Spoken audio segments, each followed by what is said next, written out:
이건 정말 충격적입니다.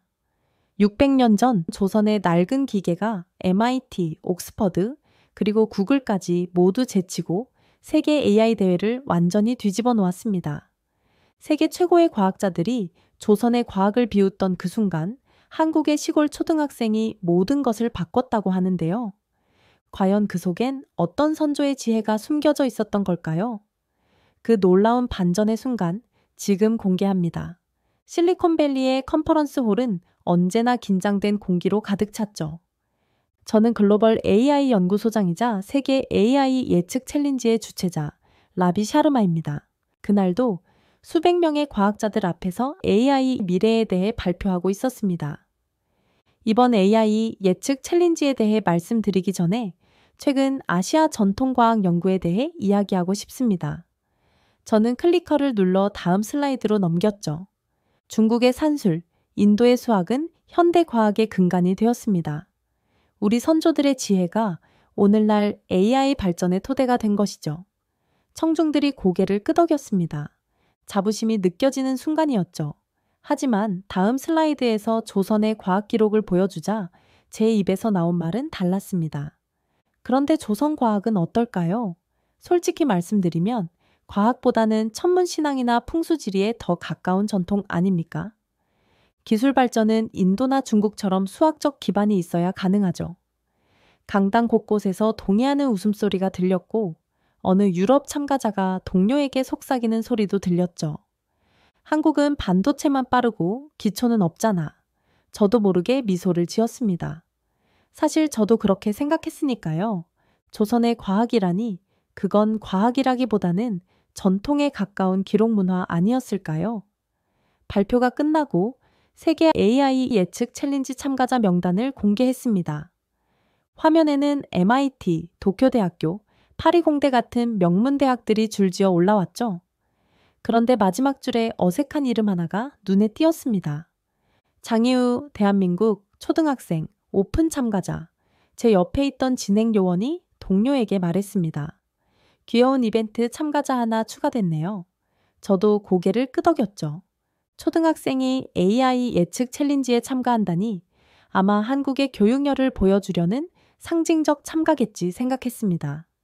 몇 주가 지나고 챌린지 본선이 시작되었습니다.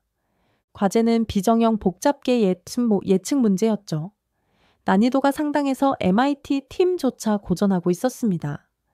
그런데 채점 결과를 보고 저는 놀라지 않을 수 없었습니다. 장희우라는 초등학생의 알고리즘이 정확도 94.7%를 기록한 것이었죠. 다른 팀들은 대부분 40에서 50%대에 머물러 있었습니다. 이게 가능한 일인가요? 심사위원 한 명이 물었고 저는 데이터를 다시 확인했죠. 틀림없었습니다. 이 아이의 알고리즘은 변수와 예측 범위가 커질수록 오히려 성능이 향상되는 특이한 패턴을 보이고 있었습니다. 어디서 이런 계산을 배운 거죠? 제가 화상 인터뷰로 이유에게 직접 물었습니다. 화면 속 아이는 수줍게 웃으며 낡은 기구 하나를 들어 보였죠. 동그란 원반에 여러 개의 고리가 겹쳐진 묘한 형태였습니다. 조선 사람들이 하늘을 계산하던 도구인데 혼천의예요. 그 순간 제 머릿속이 하얘졌고 제가 그토록 무시했던 조선의 과학이 AI 대회를 뒤흔들고 있었던 것이죠. 장희우의 성과에 충격을 받은 저는 즉시 한국행 비행기에 올랐습니다. 초등학생이 어떻게 세계 최고의 AI 팀들을 제치고 이런 성과를 낼 수 있었는지 직접 확인해야 했죠. 경상북도 봉화의 작은 마을에 도착했을 때는 이미 해가 기울고 있었습니다. 이우야, 연구소장님이 직접 오셨어. 담임 선생님이 이우를 데려왔죠. 수줍게 인사하는 아이 뒤로 오래된 학교 건물이 보였습니다. 네가 사용한 알고리즘의 원리가 무엇인지 설명해 줄 수 있니? 제가 물었습니다. 이우는 제 손을 잡고 학교 뒤편 창고로 안내했죠. 먼지 쌓인 선반에서 조심스럽게 무언가를 꺼냈습니다. 직경 40cm 정도의 원형 기구였죠. 여러 개의 동심원과 눈금들이 정교하게 새겨져 있었습니다. 이게 혼천의예요. 할아버지가 과학 선생님이셨는데 돌아가시기 전에 이걸 만드는 법을 가르쳐 주셨어요. 이유가 설명했습니다. 저는 그 기구를 자세히 들여다보았죠. 적도와 황도를 나타내는 고리들이 서로 다른 각도로 교차하고 있었습니다. 중심축을 돌리자 모든 고리가 정교하게 움직였죠. 이 축이 회전하면서 별의 위치를 따라가요. 조선 사람들은 이걸로 일식과 월식도 예측했대요. 이유가 낡은 수첩을 펼쳤습니다. 할아버지 필기예요. 각 고리의 회전 주기랑 각도 계산법이 적혀 있어요. 수첩에는 빼곡한 수식들이 적혀 있었죠. 현대 수학 기호는 아니었지만 각도와 주기를 표현하는 독특한 방식이었습니다. 그래서 이걸 어떻게 AI 알고리즘으로 바꾼 거지? 제가 물었습니다. 이유는 노트북을 열었고 화면에는 깔끔한 코드가 나타났습니다. 혼천이가 하늘을 계산하는 방식을 그대로 옮겼어요. 동심원들의 회전을 벡터로 표현하고 교차 각도를 매트릭스로 변환했죠. 데이터가 없어도 주기성만 파악하면 미래를 예측할 수 있어요. 저는 코드를 훑어보며 놀라움을 감출 수 없었습니다. 이유는 혼천의의 기계적 구조를 수학적 모델로 완벽히 전환했던 것이죠. 서양의 머신러닝은 데이터를 많이 모아서 패턴을 찾잖아요. 그런데 혼천이는 반대예요. 우주의 기본 법칙을 먼저 이해하고 그걸로 미래를 계산하는 거죠. 이유가 말했습니다. 저는 그제야 깨달았습니다. 우리가 빅데이터에 매달려 있을 때 이 아이는 조선의 지혜로 근본 원리를 찾아냈던 것이죠. 변수가 많아질수록 정확도가 높아지는 이유가 이것 때문이었구나. 제가 중얼거렸습니다. 맞아요. 혼천에는 복잡한 시스템일수록 더 잘 작동해요. 모든 게 서로 연결되어 있다고 보거든요. 이유가 웃으며 대답했죠. 저는 한동안 말을 잇지 못했습니다.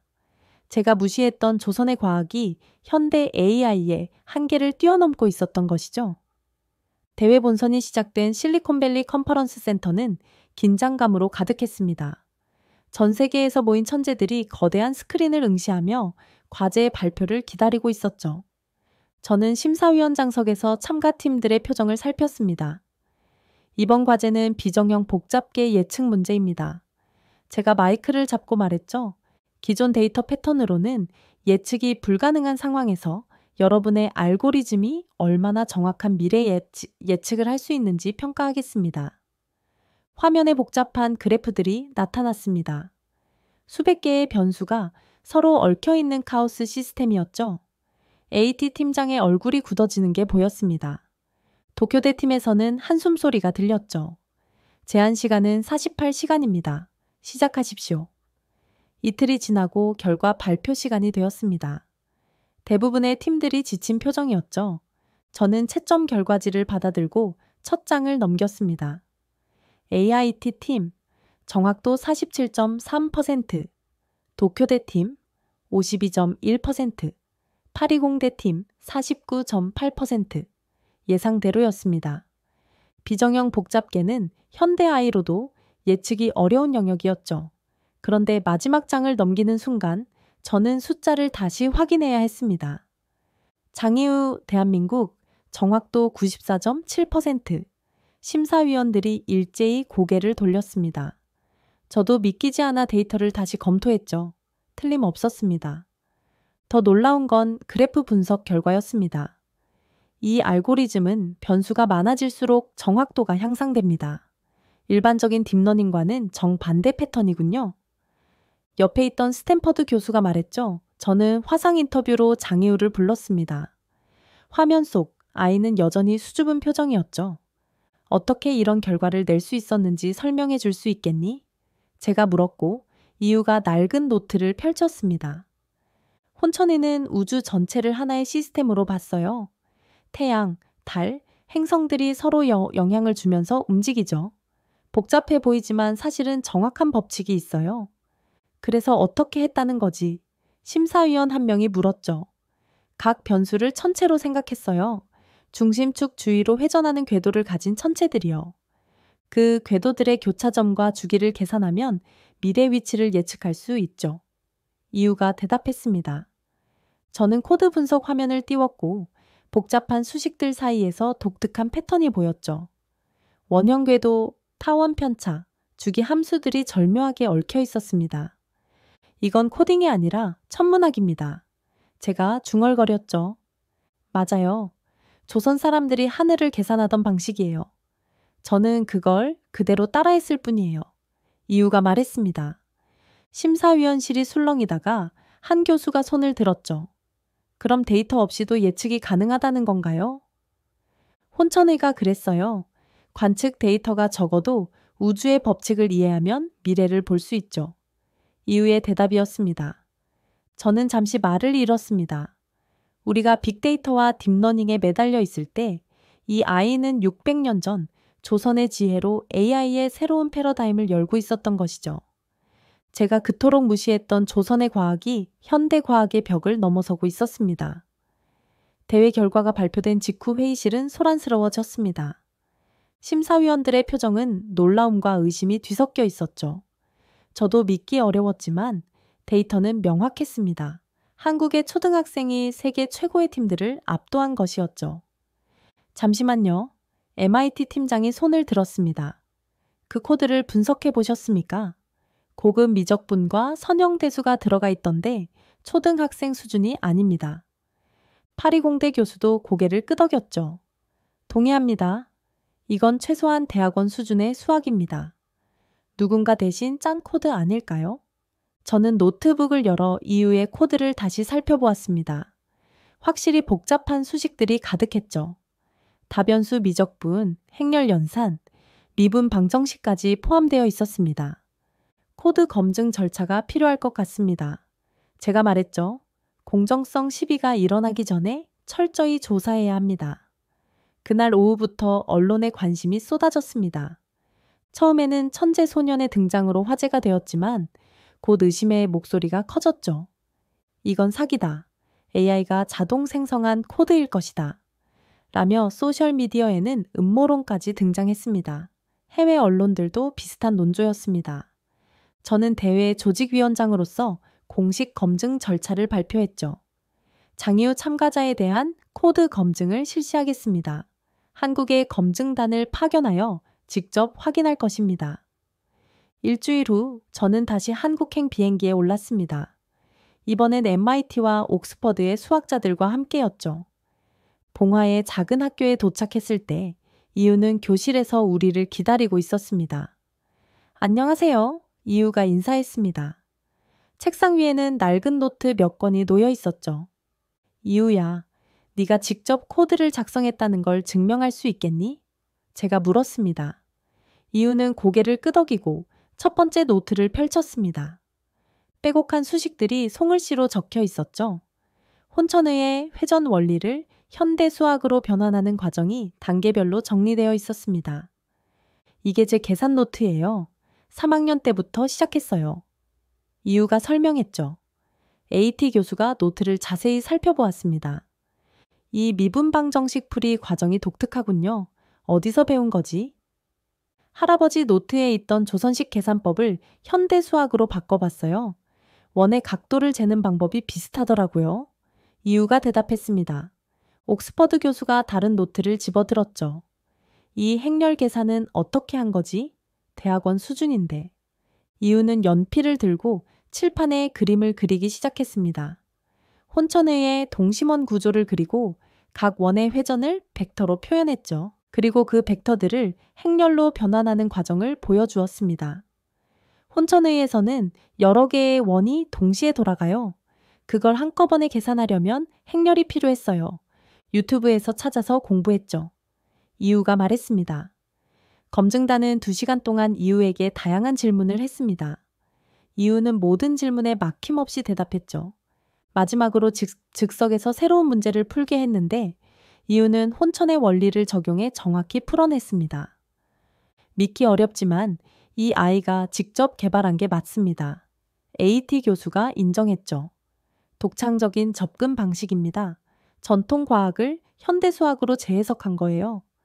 저는 이유의 노트를 다시 한번 들여다보았습니다. 삐뚤빼뚤한 글씨로 적힌 수식들 사이에서 조선 과학의 숨결이 느껴졌죠. 검증 결과가 공식 발표된 후에도 논란은 가라앉지 않았습니다. 오히려 더 큰 요구가 쏟아졌죠. 대회장으로 돌아온 저는 각국 참가팀들의 항의에 직면해야 했습니다. 검증 결과는 인정합니다. 하지만 코드 자체를 공개해야 합니다. MIT 팀장이 강하게 주장했죠. 과학계의 통과 의례입니다. 재현 가능성이 없다면 과학이 아닙니다. 다른 팀들도 동조했습니다. 파리공대 교수가 일어섰죠. 알고리즘의 핵심 원리를 공개하지 않으면 대회 우승을 인정할 수 없습니다. 이건 학계의 기본 원칙입니다. 저는 난감했습니다. 그들의 말도 일리가 있었죠. 하지만 이유는 아직 초등학생이었습니다. 이런 압박을 견딜 수 있을지 걱정되었죠. 일주일의 시간을 드리겠습니다. 그 안에 코드의 핵심 원리를 공개하십시오. 제가 결정을 내렸습니다. 한국에 연락을 취하자 예상치 못한 답변이 돌아왔습니다. 이유가 직접 발표하겠다는 것이었죠. 며칠 후 대회장 대형 스크린에 이유의 얼굴이 나타났습니다. 안녕하세요. 제 알고리즘의 원리를 설명하겠습니다. 이유가 차분하게 말했죠. 화면이 전환되며 복잡한 도형이 나타났습니다. 세 개의 동심원이 서로 다른 속도로 회전하는 모습이었죠. 혼천에는 3중 동심원 구조예요. 가장 안쪽은 지구, 중간은 태양, 바깥쪽은 항성을 나타내죠. 각 원은 고유한 회전 주기를 가집니다. 이유가 설명했습니다. 이어서 수식이 화면에 나타났죠. 각 원의 회전 각도와 주기, 그리고 원들 사이의 상대적 위치를 계산하는 방정식이었습니다. 핵심은 이 세 원의 관계예요. 서로 영향을 주면서도 독립적으로 움직이죠.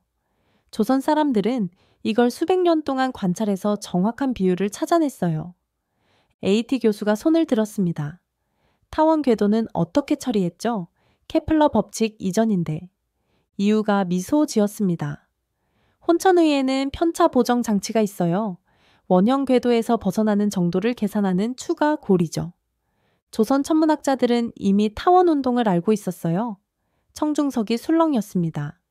케플러보다 먼저 타원 궤도를 계산했다는 것이었죠. 이 원리를 현대 수학으로 변환하면 이렇게 됩니다. 이유가 다음 슬라이드를 보여주었죠. 미분 방정식과 행렬 연산이 화면을 가득 채웠습니다. 각 변수를 하나의 천체로 보고 그들의 상호작용을 행렬로 표현했어요. 데이터가 많을수록 더 많은 천체를 추가하는 거죠. 그래서 복잡할수록 정확해집니다. 발표가 끝나자 잠시 정적이 흘렀습니다. 그리고 한 사람이 박수를 치기 시작했죠. 곧 모든 참가자들이 기립박수를 보냈습니다.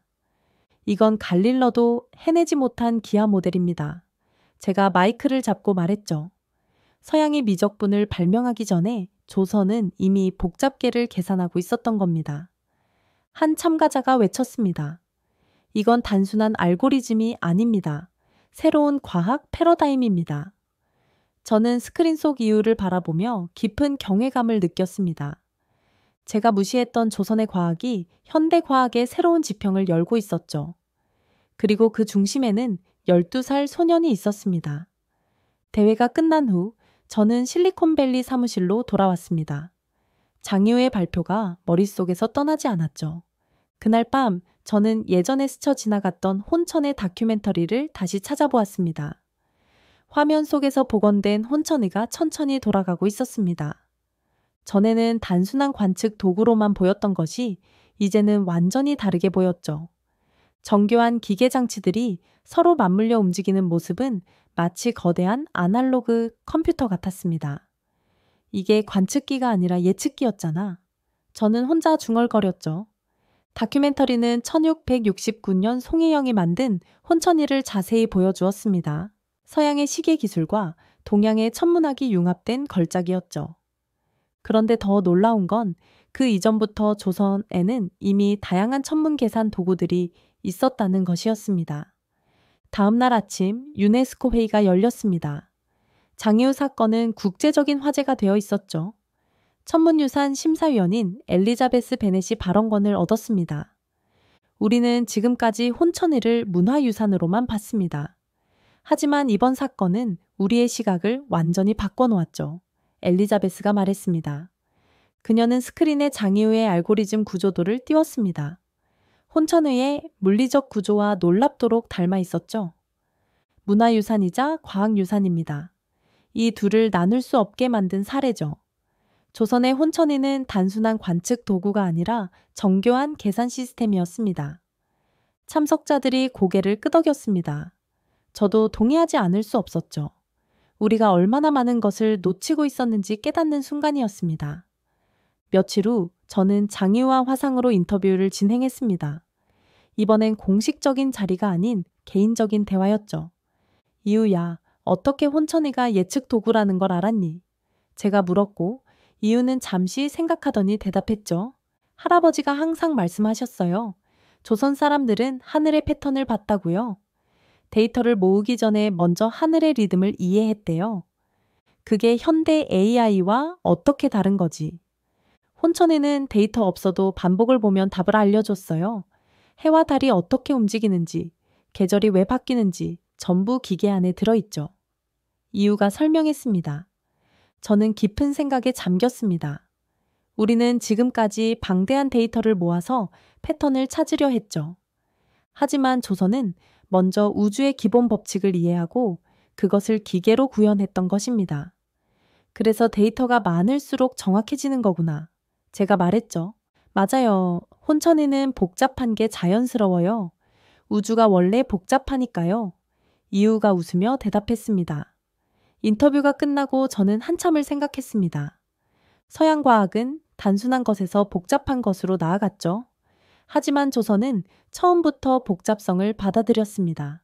모든 것이 연결되어 있다는 동양의 세계관이 과학기술로 구현된 것이었죠. 한국은 데이터를 쌓기 전에 하늘을 읽었다. 제가 메모장에 적었습니다. 이것은 단순한 기술의 차이가 아니었습니다. 세상을 바라보는 근본적인 관점의 차이였죠. 그리고 이제 그 차이가 아이의 새로운 미래를 열고 있었습니다. 장유의 알고리즘이 공개된 후 세계 학계는 발칵 뒤집혔습니다. 저는 매일 수십 통의 이메일과 전화를 받았죠. 모두가 이 혁신적인 코드를 연구하고 싶어 했습니다. 라비 박사님, MIT AI 연구소입니다. 장유의 코드 분석에 참여하고 싶습니다. 첫 번째 전화였죠. 이어서 파리공대, 나사 AI 센터, 구글 딥마인드까지 연락이 왔습니다. 모두가 같은 말을 했죠. 왜 작동하는지 모르겠지만 정확하다. 우리도 연구해야 한다. 저는 장유와 상의한 끝에 코드를 완전히 오픈소스로 공개하기로 했습니다. 깃허브에 올라간 코드는 단 하루 만에 10,000개가 넘는 5점 평가를 받았죠. 전 세계 프로그래머들이 달려들었습니다. 이렇게 간단한 구조가 어떻게 이런 성능을 내는 거지? 스탠퍼드 대학의 한 교수가 트위터에 올린 글이었습니다. 한국 정부도 발 빠르게 움직였습니다. 과학기술정보통신부 장관이 직접 기자회견을 열었죠. 정부는 전통과학 기반 AI 융합센터를 설립하겠습니다. 장유 학생의 혼천의 알고리즘을 정식 연구 과제로 채택했습니다. 장관의 발표였습니다. 이어서 구체적인 계획이 발표되었죠. 향후 5년 안 500억 원을 투자해 조선의 전통 과학 기록들을 현대 기술로 재해석하는 프로젝트를 진행한다는 것이었습니다. 세계 각국도 비슷한 움직임을 보였습니다. 중국은 고대 천문 기록을 AI로 분석하는 프로젝트를 시작했고, 인도는 전통 수학을 현대 알고리즘으로 변환하는 연구에 착수했죠. 며칠 후 저는 글로벌 AI 컨퍼런스에서 기조연설을 했습니다. 청중석에는 세계 최고의 과학자들이 앉아 있었죠. 기술은 배울 수 있습니다. 하지만 직관은 문명에서 나오는 겁니다. 제가 말했습니다. 한국은 그 직관을 갖고 있었습니다. 우리가 미처 보지 못했을 뿐이죠.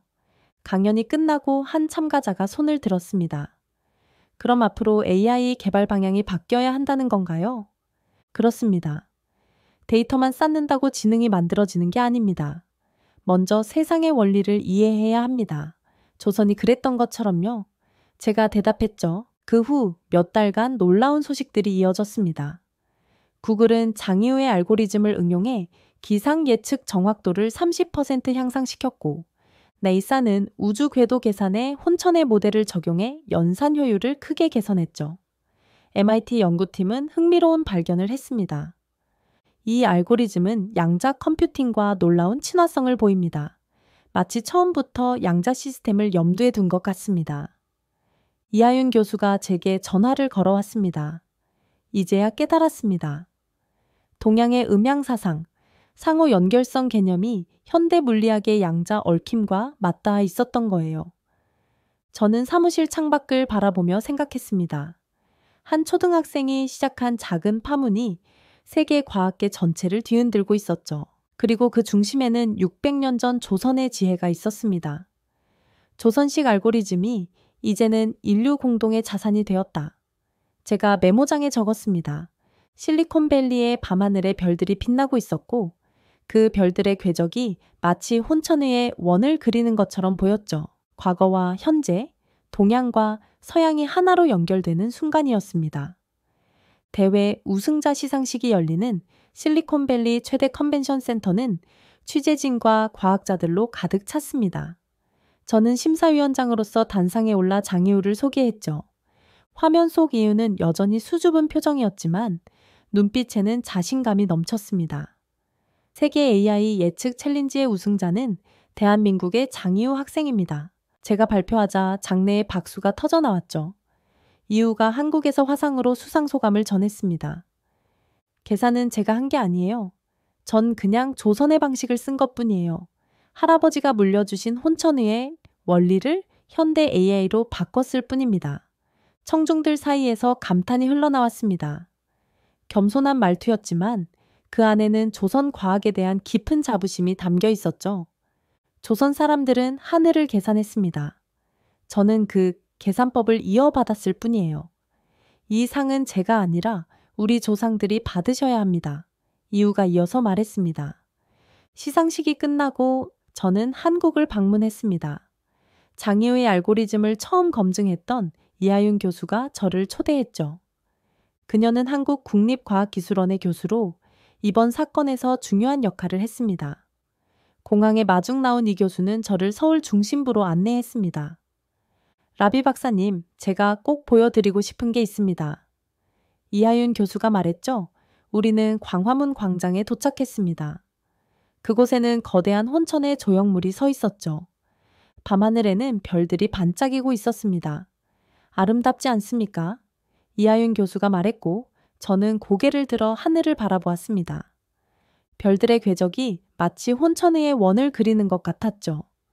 그 순간 장이우가 화면에서 보여줬던 알고리즘 그래프가 떠올랐습니다.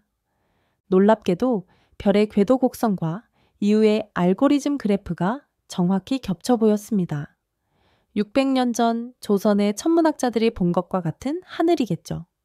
제가 말하자 이하윤 교수가 미소 지었습니다. 그들은 단순히 하늘을 관찰한 게 아니었어요. 우주의 원리를 이해하고 그것을 기계로 구현했죠. 그리고 이제 그 지혜가 현대 AI의 새로운 길을 열었습니다. 저는 혼천의 조형물을 천천히 둘러보았습니다. 정교한 기계 장치들, 섬세한 눈금들, 그리고 복잡하게 얽힌 고리들, 모든 것이 완벽한 조화를 이루고 있었죠. 이제야 깨달았습니다. 제가 말했습니다. 기술의 진정한 혁신은 완전히 새로운 것을 만드는 게 아니라 잊혀진 지혜를 되찾는 데서 시작되는군요. 다음 날 아침 저는 공항으로 향했습니다. 비행기가 이륙하면서 서울의 정령이 눈에 들어왔죠. 현대적인 고층 빌딩들 사이로 고궁들이 보였습니다. 과거와 현재가 공존하는 도시였죠. 기내 화면에는 장이우 사건 이후의 소식들이 흘러나왔습니다. 전 세계 대학들이 전통 과학 연구에 뛰어들었고 각국 정부는 고대 문헌 디지털화 사업을 시작했다는 내용이었죠. 마지막 뉴스가 눈에 띄었습니다. 혼천의 알고리즘, 이제 인류가 쓰는 표준화의 모델로 자리 잡다. 저는 창밖을 바라보며 생각했습니다. 한 초등학생이 조상의 지혜를 되살려 세계를 바꿨습니다. 그리고 이제 그 지혜는 영원히 이어질 것이었죠. 조선이 시작한 계산입니다. 그리고 이제 그 계산은 인류 전체의 것이 되었습니다. 비행기는 구름 위를 날고 있었습니다. 창밖으로 보이는 하늘은 맑고 푸르렀죠. 마치 600년 전 조선의 천문학자들이 올려다보았을 그 하늘처럼 말입니다. 자, 오늘의 이야기는 여기까지입니다. 오늘 우리는 조선의 혼천이가 현대 AI의 새로운 지평을 연 놀라운 혁신의 여정을 함께 살펴봤습니다. 600년 전 하늘을 계산하던 선조의 지혜가 오늘날 전 세계 과학계를 뒤흔들며 인류 공통의 유산으로 다시 태어났습니다. 진정한 혁신은 완전히 새로움을 만드는 것이 아니라 잊혀진 지혜를 되살리는 데서 시작된다는 사실을 다시금 깨닫게 됩니다. 앞으로도 세계 곳곳에서 되살아날 한국 전통 과학의 기적 같은 이야기들을 기대해 주세요. 지금까지 우인스의 수진이었습니다. 오늘도 끝까지 함께 해주셔서 정말 감사합니다. 당신만의 해외 감동 이야기가 늘 당신 곁에서 따뜻한 순간으로 남길 바랍니다. 다음에도 따뜻한 이야기로 다시 찾아올게요. 수진이랑 우인스 다음에도 함께해요. 오늘도 행복한 하루 되세요. 사랑합니다.